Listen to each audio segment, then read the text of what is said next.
ഇനി 24 പുറത്തുകൊണ്ടുവന്ന വലിയ വാർത്തയിലേക്കാണ്.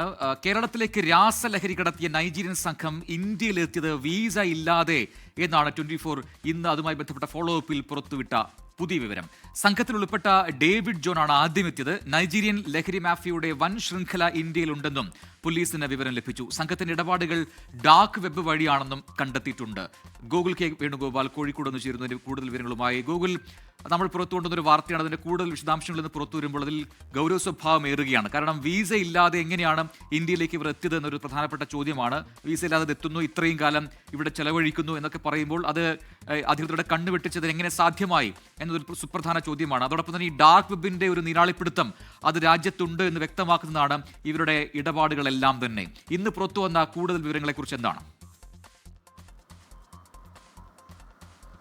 പ്രജിൻ, അതുതന്നെയാണ്. വലിയ അളവിൽ MDMA ഉൾപ്പെടെയുള്ള രാസലഹരികൾ ദക്ഷിണേന്ത്യൻ സംസ്ഥാനങ്ങളിലേക്ക് വിതരണം എത്തിക്കുന്നതിൽ പ്രധാന കണ്ണികളാണ് ഇവരെ എന്ന വിവരമാണ് നേരത്തെ തന്നെ പുറത്തു വന്നിരുന്നത്.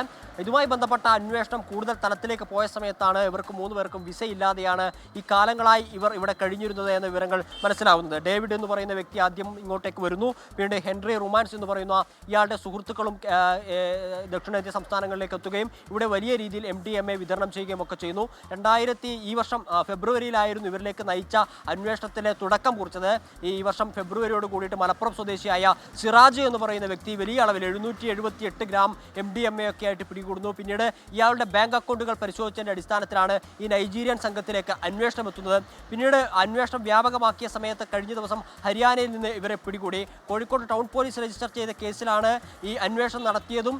പിന്നീട് ടൗൺ പോലീസ് നൽകിയ വിവരത്തിൻ്റെ അടിസ്ഥാനത്തിൽ ഹരിയാന പോലീസ് ഇവരെ 7 വിദേശികളടക്കം ഈ നൈജീരിയൻ സ്വദേശികളായ 3 പേരടക്കം 7 വിദേശികളെ പിടികൂടുന്നത്. പിന്നീട് ഇവരുമായി ബന്ധപ്പെട്ട അന്വേഷണം നടത്തുന്ന സമയത്ത് വർഷങ്ങളായി ഇവരിവിടെ വിസയില്ലാതെ കഴിയുന്നു. വലിയ രീതിയിൽ MDMA ഉൾപ്പെടെയുള്ള കാര്യങ്ങൾ, ലഹരി പദാർത്ഥങ്ങൾ വിതരണം ചെയ്യുന്നു. അത് ചെറിയ അളവിലല്ല. കഴിഞ്ഞ ഫെബ്രുവരിയിൽ പിടികൂടിയത് 778 ഗ്രാം MDMA ആണ്. അയാളുടെ ബാങ്ക് അക്കൗണ്ടുകളൊക്കെ പരിശോധിച്ചതിൻ്റെ അടിസ്ഥാനത്തിൽ ഇവരിലേക്ക് അന്വേഷണം നീളുന്നു. ആ അന്വേഷണം കൂടുതൽ വ്യാപകമാക്കുന്ന സമയത്ത് വിസയില്ലാതെയാണ് ഇവരെത്തിയത് എന്ന് മനസ്സിലാക്കുന്നു.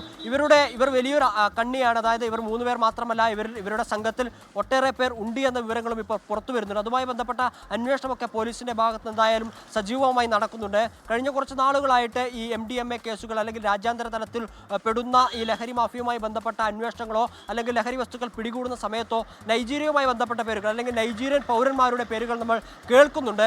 എന്തായാലും ഇതുമായി ബന്ധപ്പെട്ട അന്വേഷണം ശക്തമായി പോയിക്കൊണ്ടിരിക്കുകയാണ്. ഇതിന്റെ പേരിൽ കോഴിക്കോട് ടൗൺ പോലീസിന് ഹരിയാന പോലീസ് ഈ 3 നൈജീരിയൻ പൗരന്മാരെ കൈമാറിയിട്ടുണ്ട്. ഇവരിൽ നിന്നും കൂടുതൽ തെളിവെടുപ്പ് ഉൾപ്പെടെ അവരുടെ മൊഴി രേഖപ്പെടുത്തുന്ന നടപടികളൊക്കെ ഇപ്പോൾ പുരോഗമിക്കുന്നുണ്ട് എന്നാണ് മനസ്സിലാക്കുന്നത്. പ്രജിൻ, യെസ്, ഗൂഗിൾ കെ വേണുഗോപാലാണ് വിശദാംശങ്ങൾ നൽകിയത് കോഴിക്കോട് നിന്നും.